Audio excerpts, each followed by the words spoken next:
బయ్యారి సారీస్ మే 8వ తారీఖున ఓపెనింగ్ జరగబోతుంది. ఎవరైతే షాపింగ్ చేస్తారో 3000 అండ్ అబౌవ్ ఫస్ట్ 200 కస్టమర్స్ కి సారీ రూపాయికే ఇచ్చేస్తున్నారు. బెంగాల్లో శాంతి భద్రతలు కరువైపోయాయి. ఎన్నికల ఫలితాల తర్వాత బెంగాల్లో ఉద్రిక్త పరిస్థితులు కొనసాగుతూనే ఉన్నాయి. టీఎంసీ బీజేపీ కార్యకర్తల మధ్య ఘర్షణ వాతావరణం కొనసాగుతుంది. కోల్కతాలోని బెలేఘాటలో టీఎంసీ కార్యకర్త విశ్వజిత్ పట్నాయక్ హత్య జరిగింది. తృణమూల్ కాంగ్రెస్ పార్టీలో 2 వర్గాల మధ్య ఘర్షణ జరిగింది. బీర్భూమ్ జిల్లా నానూరులో అబీర్ షేక్ ను చంపారు ప్రత్యర్థులు. బీజేపీ కార్యకర్త జడబ్ బారుపై ఇనుప రాడ్లతో దాడి చేసి చంపినట్లుగా ఆరోపణలు వస్తున్నాయి. ఇక దీని మీద chief election commissioner Gyanesh Kumar స్పందించారు. సున్నిత ప్రాంతాల్లో నిరంతర పహారా కొనసాగించాలంటూ ఈసీ ఆదేశాలు జారీ చేసింది. శాంతి భద్రతను కాపాడేందుకు కఠిన చర్యలు తీసుకోవాలంటూ అధికారులు ఆదేశించారు. పశ్చిమ బెంగాల్ ఇంకా కూడా రగిలిపోతూ ఉంది. మనం ఆ దృశ్యాలను మనం చూస్తున్నాం. ఇనుప రాడ్లతో దాడులు చేసుకుంటూ ఉన్నారు. ఎక్కడికక్కడ కూడా పోలీసులు పహారా కాస్తున్నప్పటికీ కూడా పశ్చిమ బెంగాల్లో పరిస్థితులు చేయి దాటిపోయినట్లుగానే కనిపిస్తూ ఉన్నాయి. దీనికి సంబంధించిన డీటెయిల్స్ మా ప్రతినిధి కిరణ్ అందిస్తారు. ఎస్ కిరణ్, ఎన్నికలు ముగిశాయి, ఇటు రిజల్ట్ వచ్చింది. ఆ తర్వాత కూడా ఇక్కడ పరిస్థితులు అయితే ఏమాత్రం కూడా మారినట్టు కనిపించడం లేదు. పూర్తి డీటెయిల్స్ ఏంటి అసలు ఈ దాడుల గురించి, హత్యల గురించి? రేణు, వెస్ట్ బెంగాల్ రాజకీయాలు ఇంకా ఉద్రిక్తతగానే కొనసాగుతున్నాయి. ఈ ఎన్నికల్లో బీజేపీ గెలిచినప్పటికీ బీజేపీ వర్సెస్ తృణమూల్ కాంగ్రెస్ మధ్య తీవ్ర ఉద్రిక్తలు చోటు చేసుకున్నాయి. కొన్ని ప్రాంతాల్లో టీఎంసీ వర్సెస్ టీఎంసీ కార్యకర్తలు దాడులు చేసుకున్నారు. మరికొన్ని ప్రాంతాల్లో బీజేపీ వర్సెస్ టీఎంసీ మధ్య తీవ్ర ఘర్షణ పూరిత వాతావరణం నెలకొంది. అయితే ఎన్నికల ఫలితాల తర్వాత ఈ ఉద్రిక్తలు మరింత పెరిగాయి. ఇప్పటికే గత 2 రోజుల నుంచి జరిగిన ఉద్రిక్త పరిస్థితిలో దాదాపు 3 చనిపోయారు. 5 మంది కేంద్ర భద్రతా బలగాల పైన దాడులు జరుగుతున్నాయి. మరోపక్క ఈ ఎన్నికల కమిషన్ నేరుగా వీటిపైన తీవ్రంగా స్పందిస్తుంది. ఏదైతే దాడులకు పాల్పడిన వారిని అరెస్ట్ చేయాలంటూ ఇప్పటికే ఆదేశాలు జారీ చేసింది. శాంతి భద్రతలు కాపాడాలంటూ ఉన్నతాధికారులకు ఈసీ ఆదేశాలు కూడా జారీ చేసింది. అయితే ఇక్కడ బీజేపీ వర్సెస్ తృణమూల్ కాంగ్రెస్ మధ్య జరిగిన దాడుల్లో ఒక బీజేపీ కార్యకర్త మరణించారని మనకు సమాచారం అందుతుంది. మరోపక్క టీఎంసీ వర్సెస్ టీఎంసీ మధ్య జరిగిన దాడుల్లో మరో 2 చనిపోయారనే వార్తలు వినిపిస్తాయి. ఇక్కడ ప్రధానంగా బెంగాల్లో బీజేపీ గెలిచిన తర్వాత ఏదైతే టీఎంసీ ఆఫీసుల మీద కూడా దాడులు జరుగుతున్నాయి. నేరుగా ఏవైతే బుల్డోజర్లు తీసుకెళ్లి నేరుగా టీఎంసీ ఆఫీస్, మార్కెట్ లో ఉన్న TMC trade office union building కూడా కూల్చారు. మరోపక్క మే 4 తర్వాత ఏదైతే బెంగాల్లో ఉన్న గూండాలు కానీ, బెంగాల్లో ఉన్న అవినీతి అధికారులందరూ జైల్లో ఉంటారంటూ గతంలో మోడీతో పాటు అమిత్ షా కూడా ఎన్నికల ప్రచారంలో హామీ ఇచ్చారు. హామీ మేరకు ప్రభుత్వం ఏర్పాటు కాకముందే ఇక్కడ తీవ్ర ఉద్రిక్త దాడులు జరుగుతున్నాయి. మరోపక్క మమతా బెనర్జీ తాను రాజీనామా చేయనంటూ మగ్గుపట్టి పెట్టారు.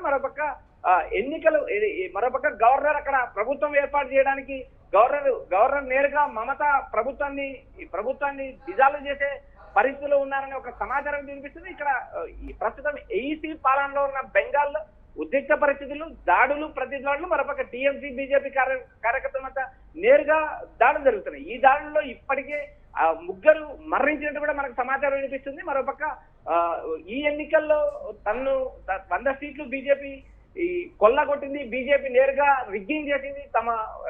తమ కార్యకర్తలను, తమ నేతలను పోలింగ్ కౌంటింగ్ సెంటర్ నుంచి కూడా తరిమి కొట్టారంటూ మమత ఆరోపణ చేసింది. నేరుగా తనపైన దాడులు జరిగాయి, తనను లైట్లు ఆపి పోలింగ్ కౌంటింగ్ బూత్ లో దాడులు చేశారంటూ ఆమె కూడా ఆరోపణ చేస్తున్నారు. ఈ మొత్తం వ్యవహారం చూస్తే బెంగాల్లో ఇంకా ఉద్రిక్త పరిస్థితులు కొనసాగుతున్నాయి. అయితే ప్రెసెంట్ ఎటువంటి ఆంక్షలు అమలు చేస్తున్నారు కిరణ్? బెంగాల్లో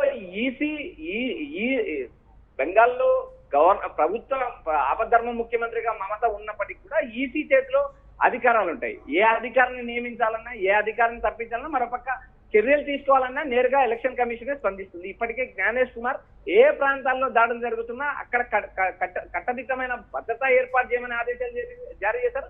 మరోపక్క శాంతి భద్రతలను కాపాడాలంటూ కేంద్ర బలగాలకు కూడా ఆయన ఆదేశాలు జారీ చేశారు. ఇక్కడ ప్రధానంగా బెంగాల్ ఎన్నికలంటే ఒక ఉద్రిక్త వాతావరణంలో జరుగుతాయి. బెంగాల్ ఫలితాలు వచ్చిన తర్వాత ఈ ఉద్రిక్తత మరింత పెరిగాయి. వేరు ప్రాంతాల్లో దాడులు, ప్రతిదాడులు ఇవి కొనసాగుతూనే ఉన్నాయి. అయితే గత 5 ఏళ్ల గుండారాజు పాలనకు చరమగీతం పాడాము అని చెప్తున్న బీజేపీ నేరుగా ప్రభుత్వం ఏర్పాటు చేయకముందే నేరుగా దాడులు జరుగుతున్నాయి. ఈ నెల 9వ తేదీన ప్రభుత్వం ఏర్పాటు చేస్తామంటే ఇప్పటికే బీజేపీ అధ్యక్షుడు సమీర్ ఉపాధ్యాయ ప్రకటించడం జరిగింది. అయితే నేడు కానీ రేపు కానీ బీజేపీ ఎవరిని ముఖ్యమంత్రిగా నియమిస్తుంది అనే అంశం కొలిక్కొచ్చే అవకాశం ఉంది. ప్రస్తుతం అయితే ఈసీ పాలనలో ఉన్న బెంగాల్లో దాడులు ప్రతి దాడులు జరుగుతున్నాయి. ఇక్కడ ఈ 2 రోజుల్లోనే దాదాపు ముగ్గురు మరణించారు, 5 మంది కేంద్ర బలగాలకు సంబంధించిన వ్యక్తులు గాయపడ్డారు. అయితే వీరందరికీ కూడా వెంటనే కేంద్ర బలగాలకు సంబంధించిన వ్యక్తులను ఆసుపత్రికి తరలించి వారికి చికిత్స సమాచారం అనిపిస్తుంది. మొత్తం మనం బెంగాల్ ఎన్నికలు అయిన తర్వాత కూడా ఈ ఉద్రిక్త దాడులు కొనసాగుతున్నాయి. మరి ఈసీ ఏ మేరకు వీటిని అణచివేస్తుందా అనేది చూడాలి. ప్రస్తుతానికైతే అక్కడ శాంతి భద్రతలు కాపాడాలంటూ నేరుగా రాష్ట్ర ఉన్నతాధికారులు కూడా ఎన్నికల కమిషన్ జ్ఞానేష్ కుమార్ ఆదేశాలు జారీ చేశారు. శాంతి భద్రతలు కాపాడమే ఈసీ ప్రధాన ఉద్దేశం అంటూ కూడా ఆయన నేరుగా ప్రకటన జారీ చేశారు. ఈ మొత్తం బెంగాల్ ఉద్రిక్త పరిస్థితులు కొనసాగుతున్నాయి. చూడాలి ఈ ప్రభుత్వం ఏర్పాటు తర్వాత ఈ ఉద్రిక్తలు ఏమైనా తగ్గే అవకాశాలు ఉన్నాయంటే కూడా మనకు ఒక సమాచారం వినిపిస్తుంది. నేను right Kiran, stay with us. దగ్గర నుంచి మరిన్ని డీటెయిల్స్ తీసుకుంటాం.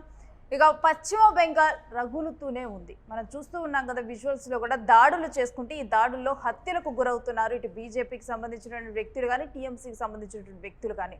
ఇప్పటికే టీఎంసీలను గొడవ జరిగి ఒక వ్యక్తి మృతి చెందినట్లు, మరొక బీజేపీ కార్యకర్త మృతి చెందినట్లు ఈ రకంగా కూడా వార్తలు బయటకు వస్తూ ఉన్నాయి. దీని మీద ఈసీ సీరియస్ అయింది, తీవ్రంగా స్పందించింది. ఇక్కడ పోలీసులు బందోబస్తును పెంచాలంటూ, ఎక్కడికక్కడ శాంతి భద్రతలను కాపాడాలంటూ, కఠిన చర్యలు తీసుకోవాలంటూ అధికారులకు ఆదేశాలు ఇచ్చారు. ఇక మనం ఓటింగ్ అప్పటి నుంచి కూడా అసలు బెంగాల్లో నార్మల్గానే అక్కడ పరిస్థితి టీఎంసీ కార్యకర్తలకి బీజేపీ కార్యకర్తల మధ్యకి ఎప్పుడు కూడా గొడవలు అవుతూ ఉంటాయి ఇక్కడ. ఇక ఈ ఎన్నికలతో కూడా ఈ పరిస్థితులు అయితే మరింత ఉద్రిక్తంగా మారాయి. ఎన్నికల సమయంలోనే ఒక యుద్ధ వాతావరణాన్ని తలపించింది బెంగాల్ వాతావరణం. ఇక ఎన్నికలు ముగిసిన తరువాత ఇంకా కూడా అక్కడ అదే రకమైన వాతావరణం, అదే రకమైన పరిస్థితులు కొనసాగుతూ ఉన్నాయి.